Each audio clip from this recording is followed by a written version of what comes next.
just arrived, my name is Mdudu Zinduli. A lot of people just call me Mdu.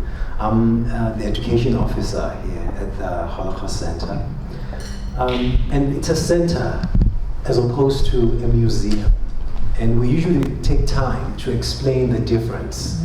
Because a museum it represents history. However, when you come to a museum, you simply look, observe, and then go home. But a center forces you to engage with the contents. It forces you to engage with that history. So the history of the Holocaust it requires you to engage with it because it's such a human history. It's what human beings did to human beings, the choices that human beings made. And so those choices can still be made today. So we talk about the influences that those human beings had to make those choices. So part of our program is an education program. We're a center for education, lessons for humanity, and lessons that can benefit us today in South Africa. South Africa is not very healthy at the moment. There's a lot that's happening in this country that requires a lot of engagement with the lessons that we can learn from the Holocaust about humanity, about tolerance, about healing, about forgiveness. So it's a center that discusses that kind of education. And today is a very special day for us, having had this exhibition that explores the life and the story of His Holiness, the Dalai Lama. It's been a very special time for us to engage with this exhibition, with this story. And I'm very happy to announce that we will be able to extend the exhibition, the stay of the exhibition here at the center, I think for another month or so. So it gives the community, it gives the surrounding society a chance to further engage with this story. And then just to tell us a little bit further about His Holiness, the Dalai Lama, and Tibet, basically. We have a representative of Tibet in South Africa, the Office of Tibet here in South Africa, and who's also a representative of His Holiness, the Dalai Lama. I hope I'll be able to pronounce your name correctly. Mr. Nodup. So ladies and gentlemen, please welcome our first speaker, Mr. Nodup, who will give a few remarks, and then thereafter he will introduce our next speaker, Mr. Philip. So without any further ado, Mr.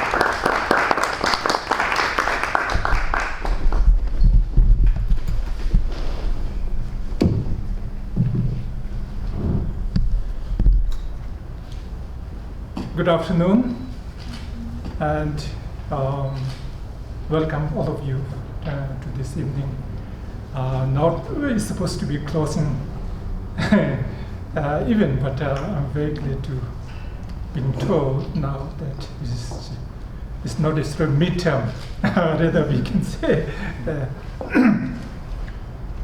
So indeed, I just want to really thank this Johannesburg Center for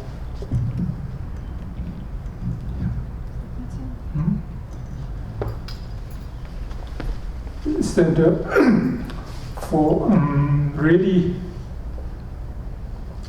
having the courage and also the will to organize this exhibition on the biographical of His Holiness the Dalai Lama. And we are very grateful, and through the study of His Holiness' life, I think there is so much we all can learn, and especially people here in South Africa can learn a lot.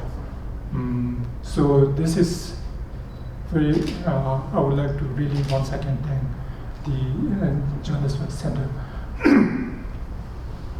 for Holocaust and Genocide Center for organizing this, for hosting this exhibition. Why it is important, I think many people have said that issue of Tibet, and through that story of His Holiness Dalai Lama, it also symbolizes, because His Holiness symbolizes the Tibet, its rich cultural heritage, its suffering, its humanity, its culture, everything I think it symbolizes.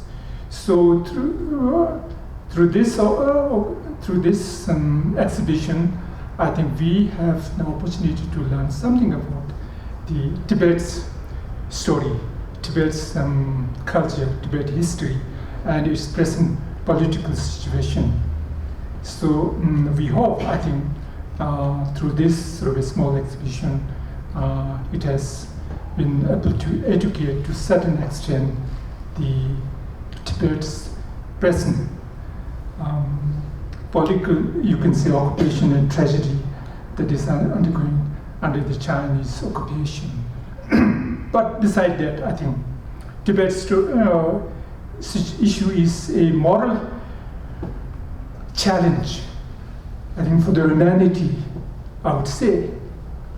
And therefore, I think anybody, to all of you today, coming here, showing your support, is a great to all of us who really support justice, who seek justice, who seek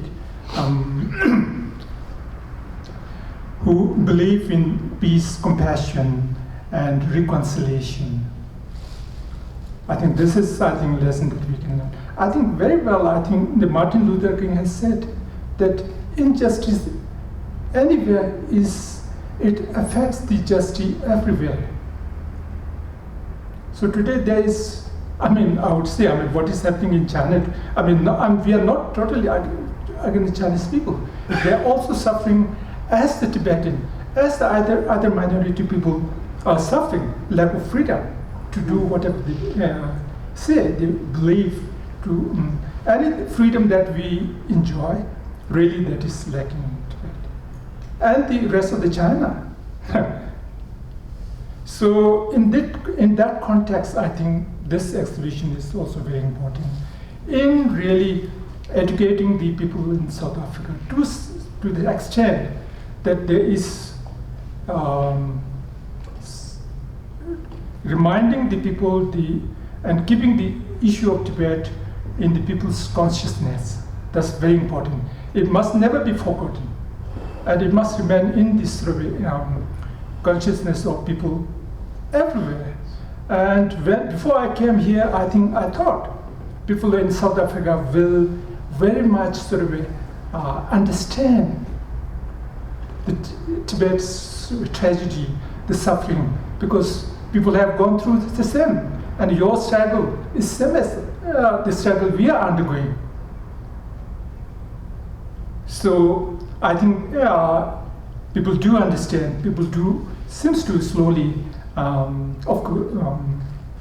understand the Tibet's situation, and through this small exhibition, I think also it will contribute to the raising the consciousness, raising the awareness of Tibet's situation in the people who have also experienced the same thing in the past 100 years, you can say. Okay, I will leave. I won't say so much. And I want to introduce Philippe, who will say something about the Dalai Lama's personality in terms of scholar as well as a scientist. So Mr. Philippe Wise is actually an Australian,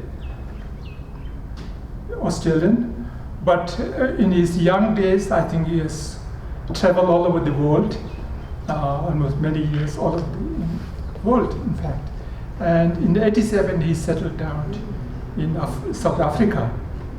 And then by profession, he's a software engineer programmer.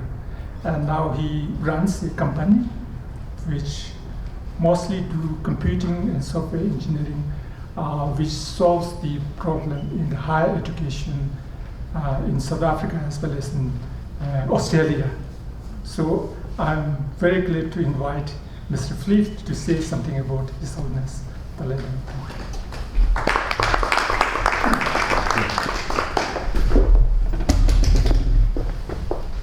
I can crouch. Good. Thank you. Yeah, it should be fine as long as everybody can hear me. Good. Thank you very much. And it's an honour to be invited to speak here at such an important centre and for an important event as well. Notable contacted me and asked me to talk specifically about the interaction of His Holiness with the scientific community and the history of that, and sort of where it is and what effect it's having around the world. And it's something that I'm really do appreciate, but I think the history, if we can maybe just go back a little bit, if you consider the way that we interact with the world, Buddhist, non-Buddhist, we interpret the world in terms of science, pretty much. We grow up in a scientific world, and we that's been the way the world has been experienced by everybody for hundreds of years. So we can rely on science to explain the world to us. And you know, over many years, the scientific advancements that have occurred around the world have built more and more confidence, except for the last few years, I should say, with some strange questioning of some science at least.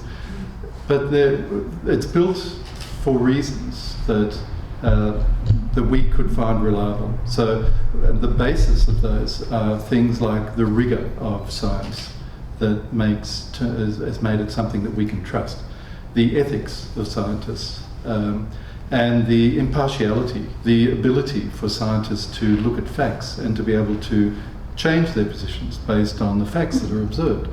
Pardon me. So that built confidence that there's something there. There's a way that something that we can rely on to be able to exist in the world, because we need that as human beings. We need to be able to find a way to live in the world that's predictable. And so science grew, and you know, the effect of science was that it pushed religion aside to a degree, and it became the focus of most of our lives. So we can't avoid science. We grow up, when we're born with the help of science, and right through to when we die, where our whole life is lived interacting with science and interpreted.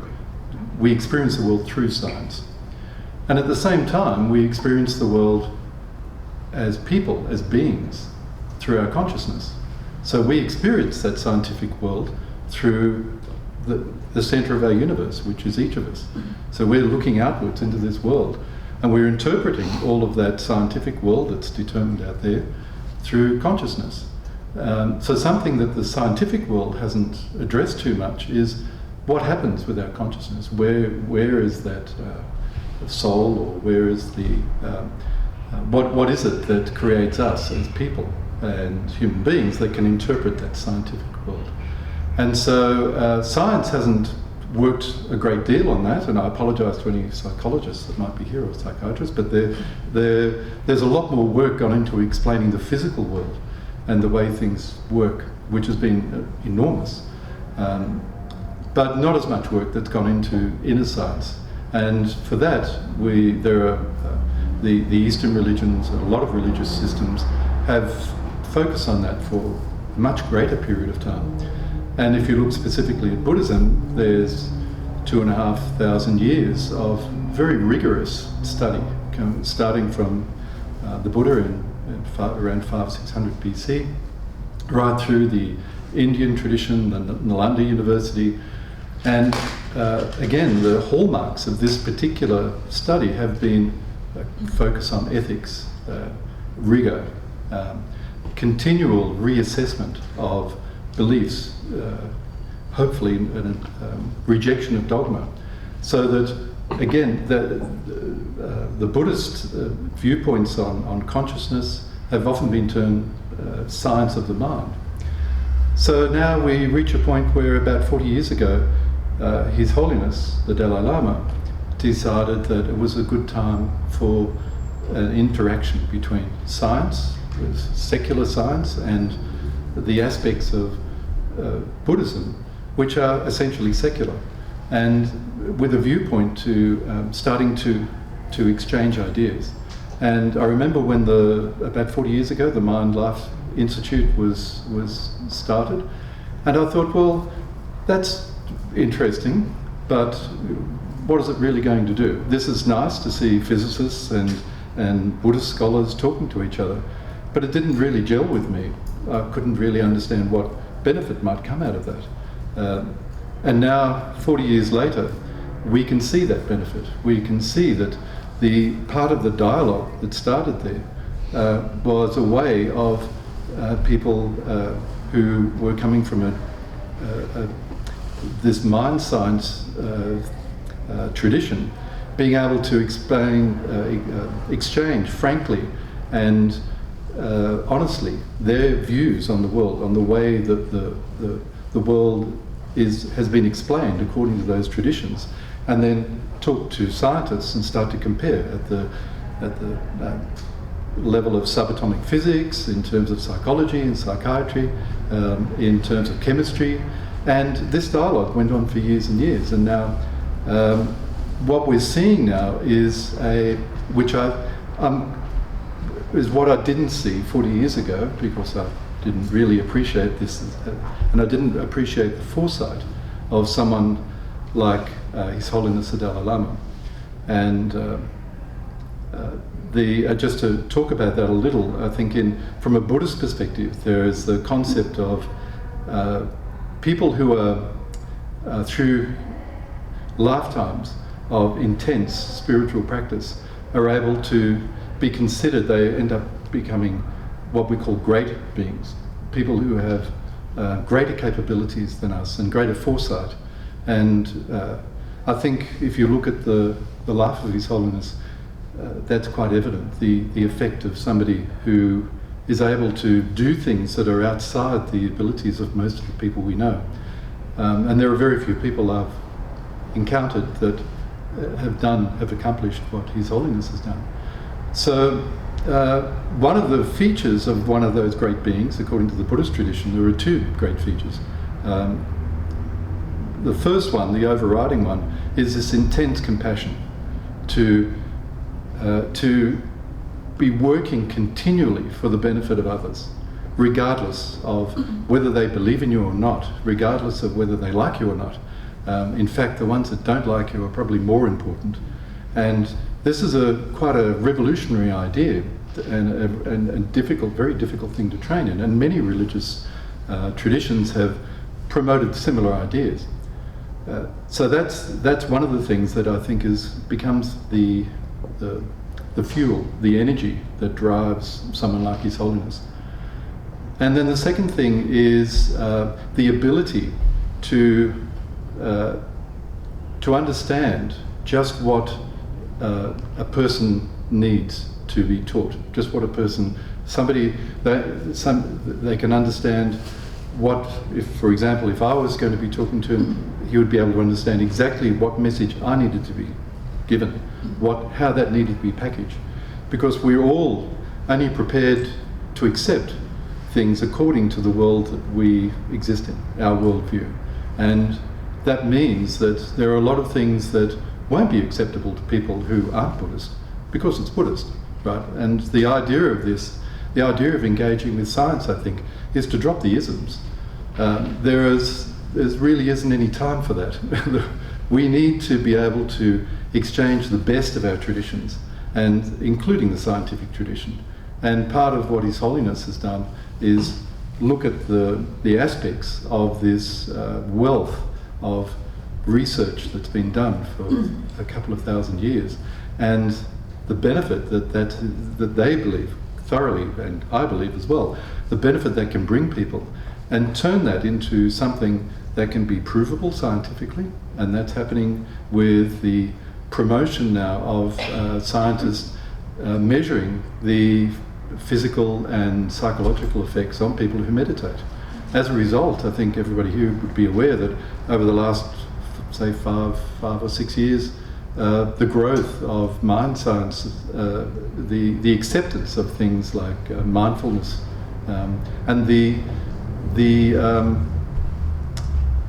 openness that people have now to something that was considered really just a religious thing, so that you really had to be part of a sect or a particular religion to follow this. Whereas it can bring benefit to many, many people, and you don't have to be religious at all. It's quite straightforward, right? So being able to understand that and being able to have access to that freely is part of this strategy, I think, of what is the best way to deliver the most benefit to the most people. And so out of the Mind Life Institute grew over time the Emory Tibet Science Institute. So the aim of that was to create a science institute under the auspices of the monasteries, so that now you have monks in India and Atlanta, I think, in America, studying science. And the current cultural representative here is a graduate of the school at Emory, yes, right? And so what that does is it takes monks who have had 25 or 26 or 30 years worth of study, intense study, when they're graduating, they can choose to go on a science course, and they can understand more about Western science. And at the same time, there are other courses that have been, particularly through Emory, have been set up with the authority of His Holiness under the Emory Tibet Institute, in particular to promote things like the development of compassion. So there's a course that Geshe Lobsang Tenzin Negi has. He's now Dr. Negi, I think, and he works full time at the university. So there's the cognitive basis for compassion, and that the aim of that is to educate people in the importance of compassion and the benefit it can have on you, right? So if you just look at the effect it has on you personally, there are proven psychophysical effects, and that just by developing compassion for others, you can be healthier and happier. So that's where you start, right? Always start with self-interest. So first of all, it can make yourself happy. In the process, then the rub-off of that is, well, you're being compassionate to others. So then other people benefit as well. And this has been happening now. It's being taught across many continents, I think down to South America, Europe. We're hoping to get Dr. Nege out here in South Africa to set up a course here and hopefully train local people so that they can start giving them training as well. Again, it's non-sectarian. It's completely scientific, and each of the methods that are laid out are backed up by scientific proof. So this has been done by Dr. Nege in conjunction with the university, Emory University.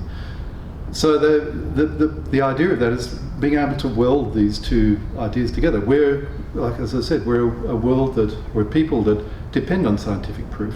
We like to have faith, and whatever faith we individually have, but we really do like the scientific proof. So it really helps us. So that's a great way to deliver that message. And then the other one, which is very exciting really, it's the social, emotional and ethical learning. And this is aimed at secondary school students. And it's not an educational course, but it's a method of training the teachers and in changing the way teachers interact with students, and to, introducing the focus on ethics, secular ethics. And that's been adopted in India. There are thousands of schools in India right now. It's been running for a year, second year I think it's running, across many other continents, where again it's something we're hoping to introduce to the education system here and in other countries in Africa if we can.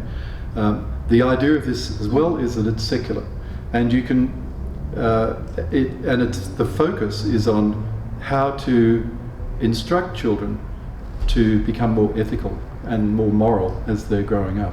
And I think anybody here who's involved in education, I think understands that schools and school children are becoming quite a difficult place.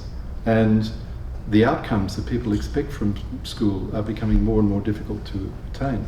And part of the problem is, not just in school and education, part of the problem is the lack of ethical training for students. And I remember I was at a forum a few years ago on higher education, and there was a very good address by one of the speakers there. And he said, you know, when we looked at all the issues in higher education in this country, particularly here, that there's so much effort going into, you know, debating about resources and students getting involved in political campaigns on campus and all of these other things. And he said, you know, there's so much effort of the administrators is going into coping with this and coping with students who are struggling with the curriculum because of the lack of a coherent sort of education process, that they're missing out on their key job. And the key job was training people in ethical leadership.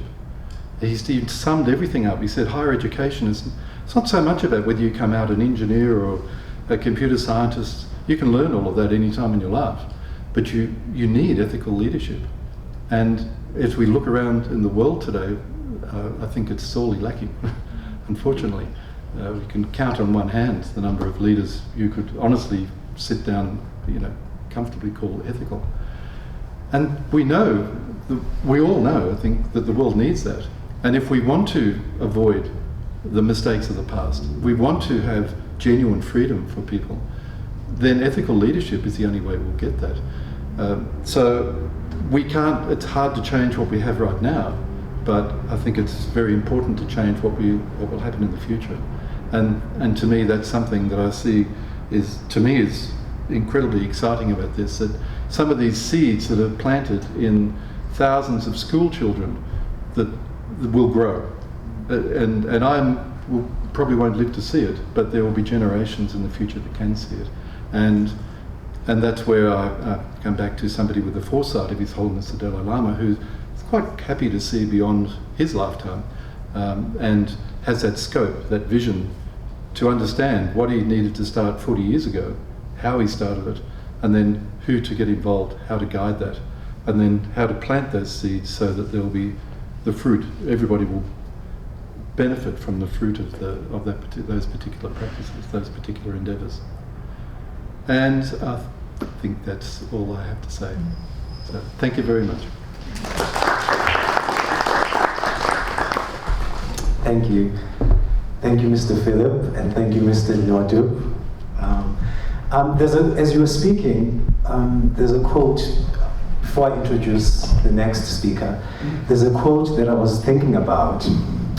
It says, changing poison into medicine begins when we face difficulties with the confidence that we have within. Such experiences, in turn, reinforce our faith in our inherent Buddha nature. And I always think about that it's always, we can turn anything around. And I want to end the life of His Holiness, the Dalai Lama, exemplifies that you can take a situation that is devastating, that is horrible, and you can turn it around. And now I want to introduce Dali Nates, who's the founder and the director of this center, who too exemplifies this concept of turning poison into medicine. Because the work that we do in this center, the fruits of the work that we do in this center, based on the Holocaust, a horrible experience, but the results are extraordinary that are produced in this center. So, ladies and gentlemen, Ms. Dali Nates. Well, thank you so much. I was fortunate to come in to the majority of your talk, and thank you. Ladies and gentlemen, it is such a pleasure to say hello and to be able to be with you for a few minutes. Today, from 9 o'clock in the morning, we ran our volunteer course. And we are all about volunteering. This center that I started from nothing. 12 years ago, there was nothing here. Now we have a building with exhibitions, And we have the Dalai Lama exhibition here to start our Upstander series. Did not exist 12 years ago. The volunteers, and we have about 100 volunteers here, are the spirit, the oil, the machine that drives this center.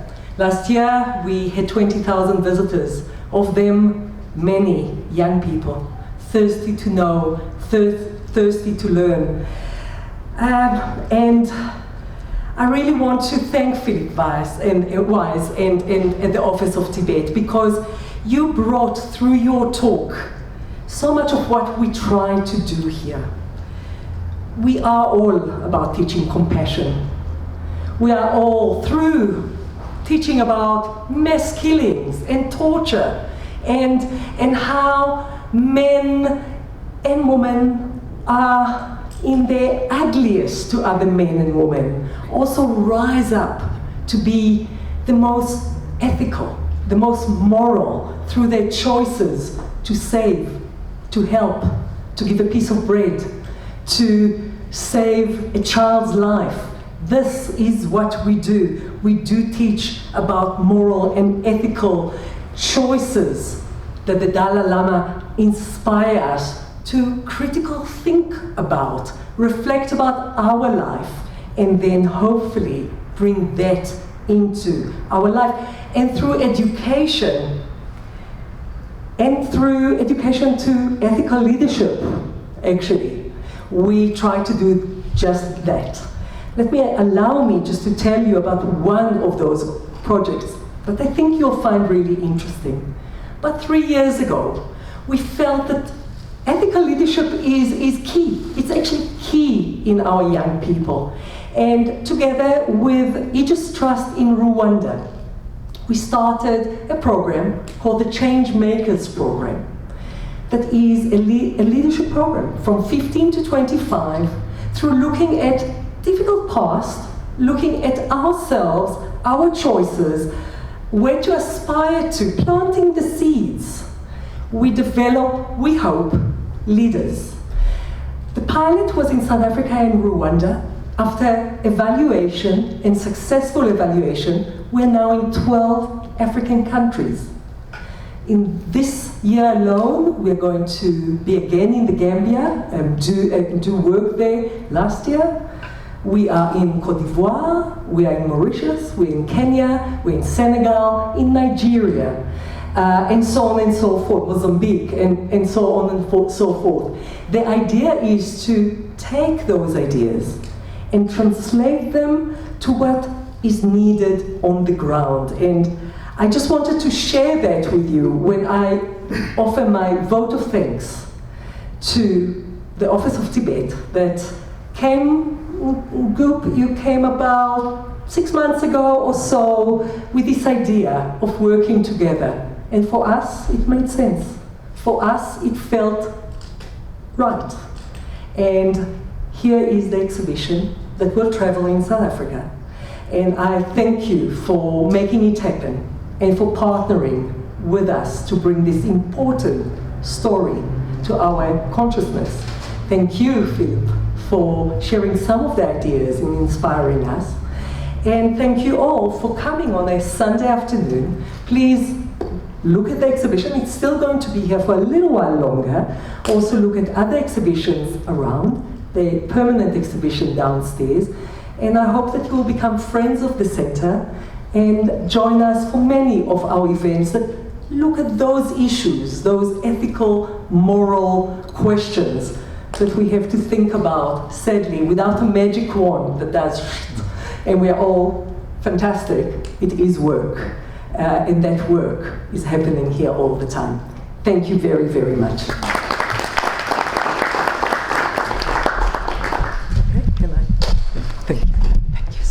And I'm sorry I was with volunteers, so I missed your beginning. Thank you, everyone. So yeah, I will close this session. Thank you very much for attending. So think about that. Think about everything that has been said today and see how you can apply it in your life as a person and how you can use that to inspire someone else. Because it really just takes one person who practices courage, and then you inspire the next person and the next person. Start wherever you can start. Whatever level of life you are at, start there. Don't compare yourself with anyone. Look at your life, and then it will grow from that. So everyone, please enjoy the exhibition. Even downstairs as well, we have our permanent exhibition of the history of the Holocaust, also the history of the 1994 genocide in Rwanda. So, by all means, thank you very much.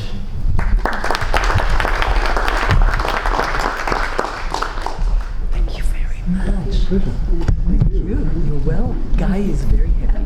Guy is very happy. He wrote to me. Yeah, I know. He's in Israel, I think, most of the time.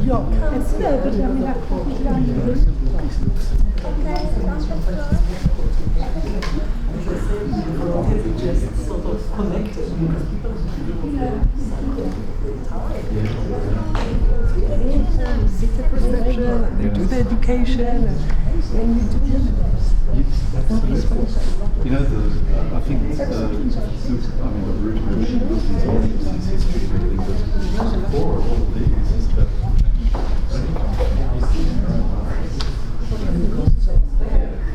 nobody's going to do it.